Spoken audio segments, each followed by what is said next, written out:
Stop it, please. This is unacceptable. Ha! What's the problem? I just touched you a little. As I walked through the hallway of our client's company, I suddenly heard a woman scream from somewhere. Rushing towards the sound, I found a petite woman being cornered by a man in a cramped break room. What the hell are you doing? She clearly doesn't like this. As I stepped inside and stopped, I realized the man was likely an employee of the company. He looked me up and down, sneering at my work uniform. And who the hell are you? Some subcontractor? Mind your own business, outsider. It doesn't matter if I'm an outsider or not. She's uncomfortable, back off. Ha! A lowly subcontractor like you, acting all high and mighty? The man shouted in anger and threw the coffee he was holding into my face. The coffee dripped down my face, staining my light gray work uniform with dark brown spots. Look at that, I cleaned up your dirty work clothes for you. A stain like that suits a ground-crawling subcontractor like you. You pathetic loser. You? Are you all right? The woman, who had been trembling and on the verge of tears, hurriedly began wiping my face with a handkerchief. The man had no idea yet. This encounter would mark the beginning of his descent into a living hell, drastically altering his fate. My name is Jake. I am the head of the development department at a major manufacturer. Although the title of department head usually brings to mind someone sitting comfortably in an office giving orders to subordinates, I, a graduate of an industrial university, often head out to the field in my work clothes. It allows me to gather various opinions and get a clearer understanding of the situation. Today, as usual, I changed into my work uniform and headed to our factory. While gathering feedback from employees on whether there were any issues with the products, I was also thinking of new ideas for product development. Jake, the delivery of parts has been delayed recently, and the manufacturing process is also falling behind. Is there anything we can do about this? An employee in charge of the manufacturing line approached me. Although I work in product development, not in the manufacturing department. Could you talk to Ted, the section chief of the manufacturing department, about that? But Ted is so laid back, he hardly ever contacts the head office. But you go back to the head office every day, right? Could you just mention it to the person in charge of ordering? Alright, I'll talk to them. To be honest, it's against the rules for someone from a different department to step in and interfere, ignoring the hierarchy within the company. Even my response just now wasn't exactly praiseworthy. There's a problem with the employee asking me, who isn't their direct supervisor, and with me not being able to refuse. Yes. I've always had trouble saying no when someone asks me for something. You could say I'm a good-natured person, but in my case, being a people pleaser or indecisive is more accurate. In other words, I'm afraid of being disliked. When I returned to the head office, I received a call from the president's office, asking me to come immediately. Feeling puzzled, I headed to the president's office, where Mr. Owens, the president, greeted me in high spirits. Ah, I'm glad you came. Actually, about the new product you developed recently, it's getting quite a good reception. Thank you.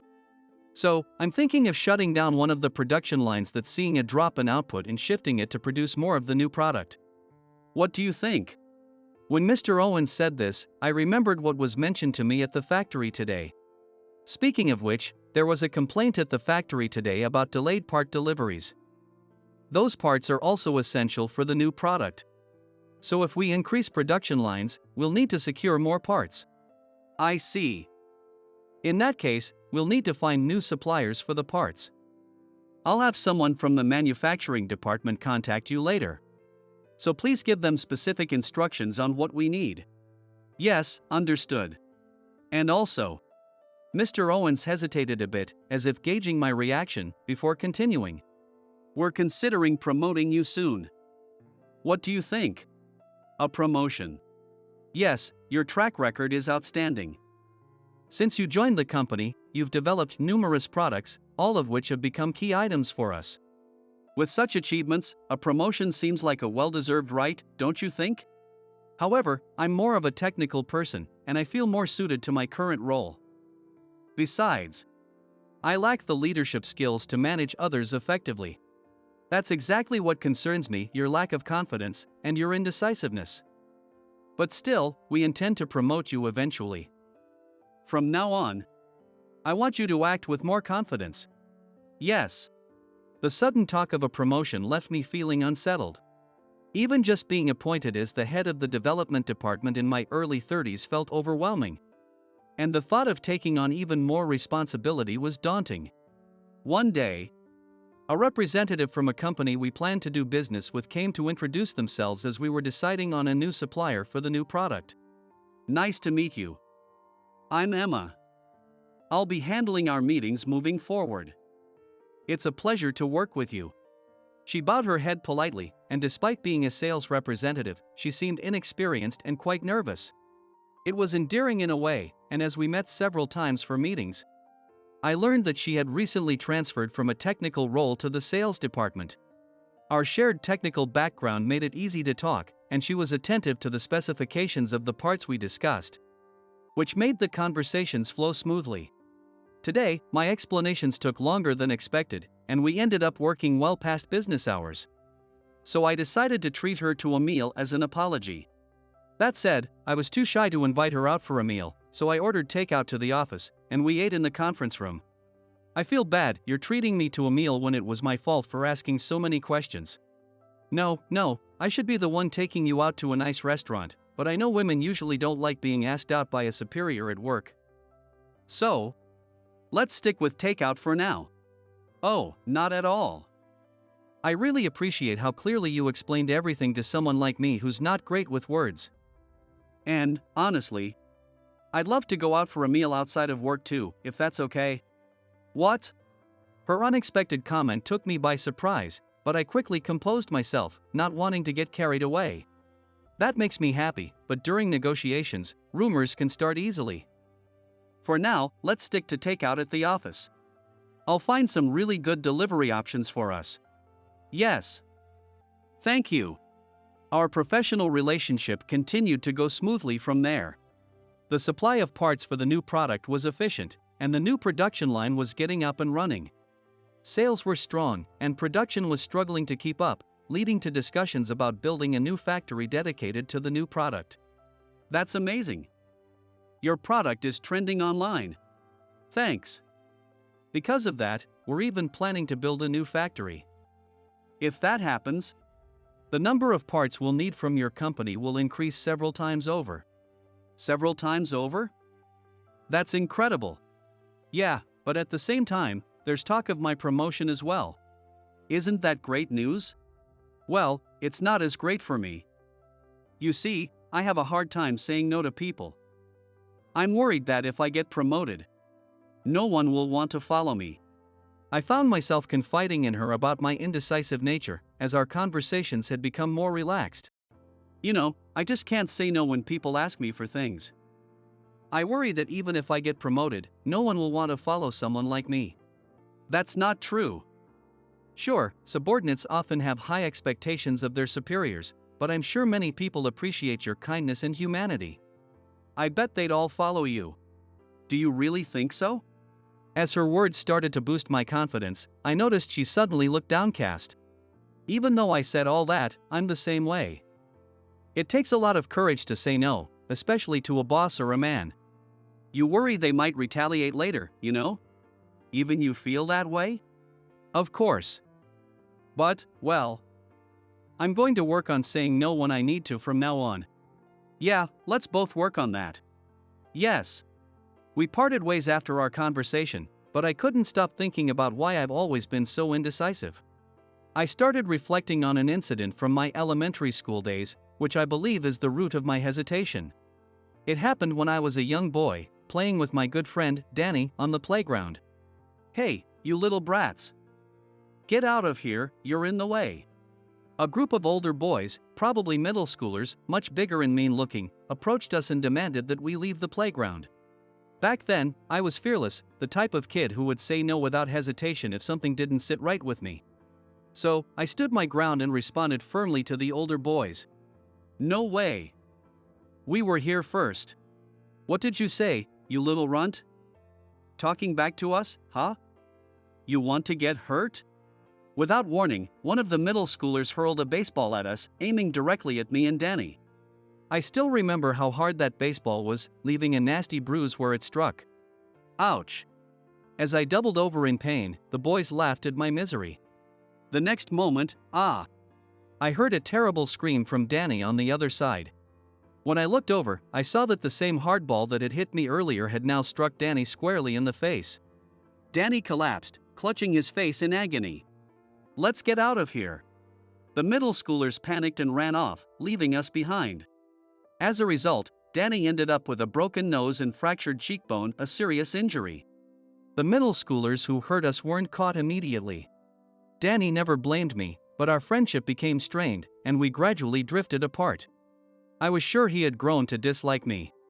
I deeply regretted standing up to those boys, which led to Danny getting hurt. I kept thinking that if I had just quietly left the playground, Danny wouldn't have been injured. From that moment on, I began avoiding conflict, becoming someone who couldn't say no. So that's it. I've been running away from challenges ever since then. Although I've grown into an adult physically, emotionally, I'm still that scared little boy. I realized that I'd been afraid of confrontation and rejection all this time. I can't keep living like this. I made up my mind to change myself and went to see Mr. Owens. Then, I informed him that I would accept the promotion he had offered. A short time later, it was decided in a company meeting that we would build a new factory dedicated to the production of the new product. As a result, we placed a massive order with Emma's company for specialized parts and factory equipment, totaling $100 million. While I was at the factory discussing details, Mr. Owens arrived with Mr. Smith, the president of one of our key partners. "Let me introduce you. This is Jake, who will be leading the new project." Mr. Owens introduced me to Mr. Smith.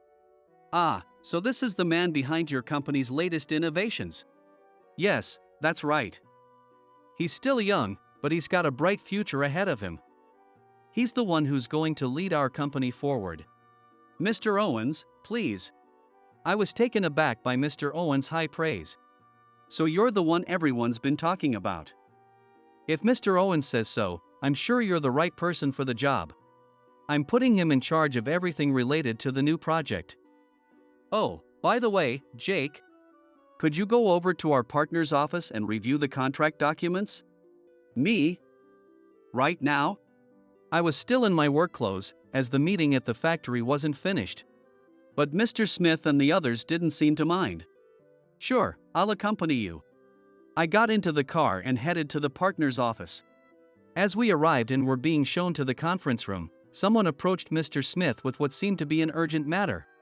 Mr. Smith asked me to proceed to the conference room with his secretary, who would be waiting up ahead. "Of course, I don't mind. I'll wait in the room ahead," I replied, starting to head down the corridor. But just as I was about to reach the end, I heard Emma's voice coming from somewhere nearby. "Stop it, please. This is inappropriate." "Ha? What's the big deal? I'm just asking you to have some tea with me. Please, John, this is making me uncomfortable. We're still at work." "What?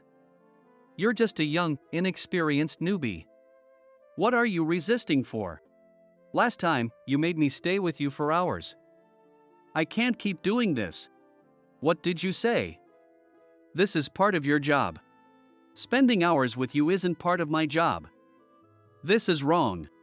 I immediately rushed toward the voice and found myself at the break room, where Emma was being cornered by a man in a cramped space. The man, whom she called John, was gripping her arm. Filled with anger, I quickly stepped between them. "What do you think you're doing? Can't you see she's uncomfortable?" The man looked me up and down, sneering at my work uniform. "And who the hell are you? Did some subcontractor sneak in here? That doesn't matter. Let go of her and apologize right now." "Ha? What are you babbling about? This isn't any of your business. Whether I'm an outsider or not isn't the issue. Listen to this guy, acting all high and mighty. You're just a lowly subcontractor. In the workplace, there's no higher or lower. And for your information, I'm here on business with Mr. Smith." "What? You're here for Mr. Smith? Don't make me laugh." The man shouted and then threw the coffee he was holding right into my face. Fortunately, it wasn't too hot, but the coffee dripped down, staining my light gray work uniform with dark brown splotches. Look at that! Your dirty work clothes are all nicely decorated now. Perfect for someone like you who crawls around in the dirt. You pathetic loser. You? Jake, are you okay? John, this is awful. Emma, who had been trembling with teary eyes, hurriedly started wiping my face with a handkerchief. As I looked at the man laughing in front of me, a vivid memory from the past flashed before my eyes. The sneering smile, the mocking tone, everything about him was eerily familiar. And that name, John. I was sure I had heard it before. Could you be the same John from back then? Yes, the man standing before me was the same John who had thrown that baseball at me and Danny all those years ago. I recalled the pain from the ball hitting me and the image of Danny writhing on the ground. He was like this back then, too. He would torment those he perceived as weaker, laughing joyfully as he did. Unforgivable. A surge of anger welled up inside me, turning my vision red. At that moment, Mr. Smith came running up behind me, clearly alarmed by the commotion. What on earth is going on here? Ah, Mr. Smith, nothing to worry about. I was just teaching this outsider a lesson for sneaking into the company. I'll call security to have him removed shortly, John said with a smug grin. But Mr. Smith, looking genuinely flustered, immediately started apologizing to me. Jake, I'm so sorry. It seems John has caused some trouble. Yes, he was harassing her, and when I stepped in to stop him, he threw coffee in my face. As you can see. I pointed to my coffee-stained uniform. Mr. Smith turned pale and apologized profusely. I'm terribly sorry. John, what on earth have you done? What? Why are you apologizing to this guy, Mr. Smith? I find myself beyond anger, feeling more exasperated with the man who still hasn't grasped the situation. Mr. Smith, I've appreciated the business relationship we've had, but from now on, we'll be terminating all dealings. I cannot conduct a $100 million deal with a company that employs someone who can't even follow basic social rules. What? $100 million? What kind of joke is that? Are you kidding me? Even as the man continued his tirade, Emma raised her voice. John, this man is the CEO of Owens Corporation. Do you think you can cover a loss of $100 million all by yourself? As I watched Emma glare at the man, I thought to myself, but I'm the next CEO. In reality, my father is the current CEO of Owens Corporation. He's been urging me to take over the company as soon as possible. I had previously confided in Emma about being the son of the CEO. Due to my indecisiveness and reluctance to make decisions, I had been avoiding the heavy responsibility of being Owens's heir by working in a technical role. But I couldn't keep running away anymore. That man has been throwing around insults, calling me a subcontractor and a loser, but I happen to be the next CEO of Owens Corporation. And after being humiliated by having coffee thrown on my company uniform, I see no reason to continue our contract. My father has entrusted me with this deal, and I've decided that our business relationship ends here. Please wait. Let's discuss this in the conference room. No, Mr. Smith. I can't stay any longer in these clothes, so I'll be leaving now. Wait, please. Don't say that. I'll have a change of clothes prepared for you immediately. As Mr. Smith frantically tried to salvage the situation, John finally seemed to realize the gravity of the situation and hurriedly bowed his head to me. I am terribly sorry. I didn't know you were our business partner. Please forgive me. No, it's too late. Goodbye. I turned on my heel and left the building. As I walked out, I could hear Mr. Smith furiously yelling at John behind me. Outside, Emma came running after me, slightly out of breath. Jake. When I turned around, I saw her eyes brimming with tears as she tried her best to apologize. Thank you so much. That man is my boss, and he's been making advances toward me constantly. No matter how many times I told him to stop, he wouldn't listen. She went on to explain that she had faced various unpleasant experiences in her previous role in product development simply because she was a woman. When she brought up the issue of better working conditions to Thomas, the section chief, she was called insolent and subsequently transferred to another department. In this day and age, this kind of thing shouldn't happen. But when people reported it to their superiors, they were threatened with bad performance reviews, so everyone just kept quiet. After our conversation, I decided to start saying no to things I didn't like. But, well, you saw how that turned out. I see. Yes. But I'm really glad you helped me today. From now on, I'm going to muster the courage to speak up to higher-ups. Even if it's just a little at a time, I'm going to work towards making my dream come true. Your dream? When I asked her about her dream, she shyly shared her thoughts. It's a bit embarrassing to admit, but my company is a difficult place for women to work. But I really love the products we make.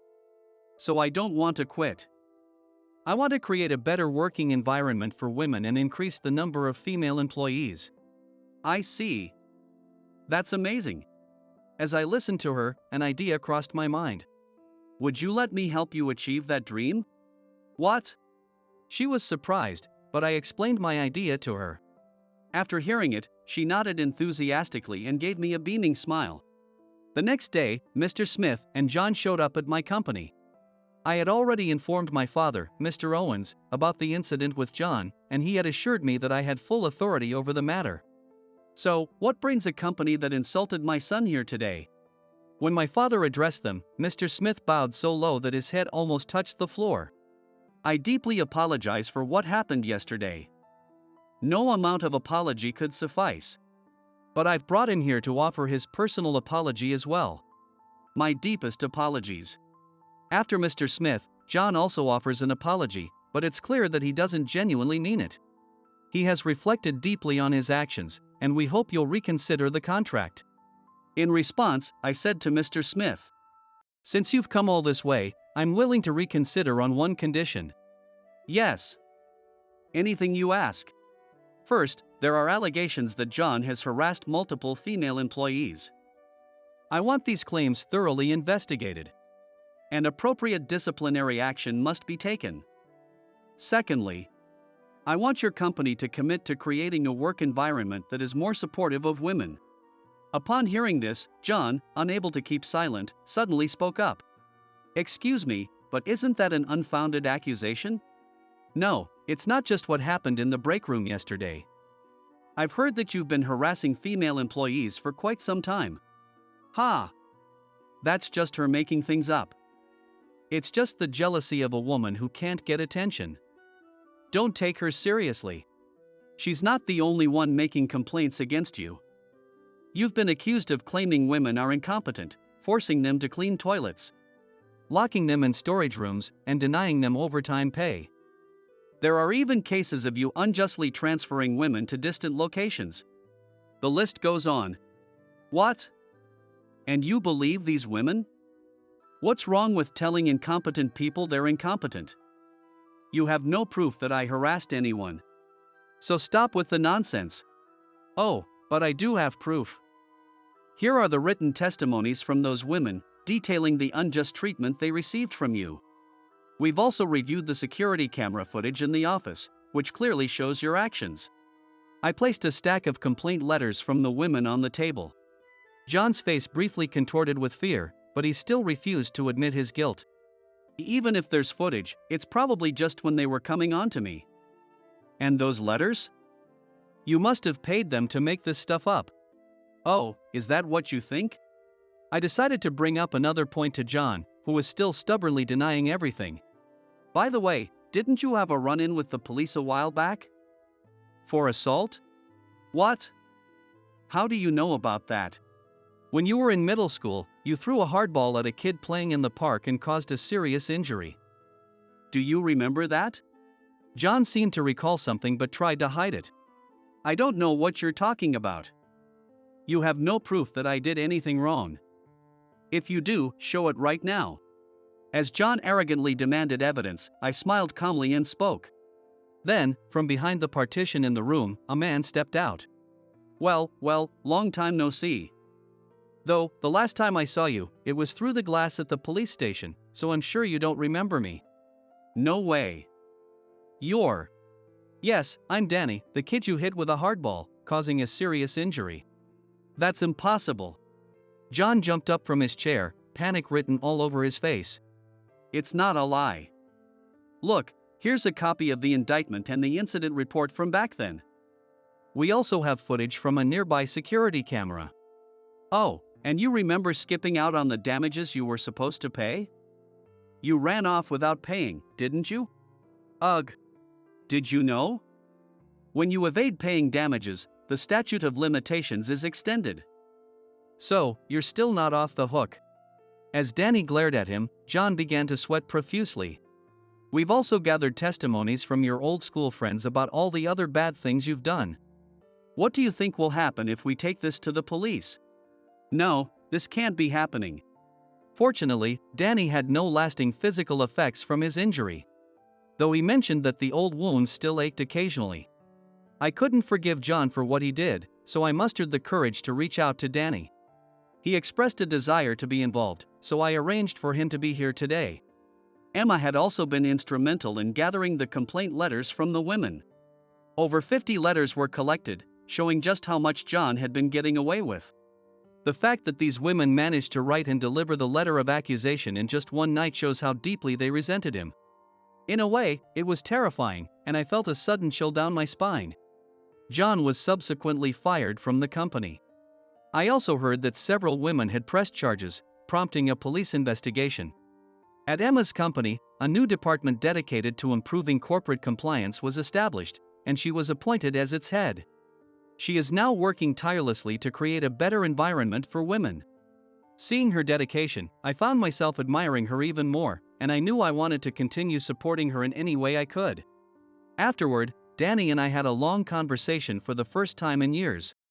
Sorry for contacting you out of the blue, and thanks for your help today. I really appreciate it. No worries. I had a grudge against that guy too, so it worked out. Glad to hear that. We hadn't spoken much since the incident with John, but before that, we were as close as brothers, always hanging out together. Danny looked at me with a nostalgic smile before suddenly bowing his head. I've been meaning to apologize to you. What? It should be me apologizing to you. If I hadn't stood up to him, you wouldn't have been hurt. No, I was going to fight back too.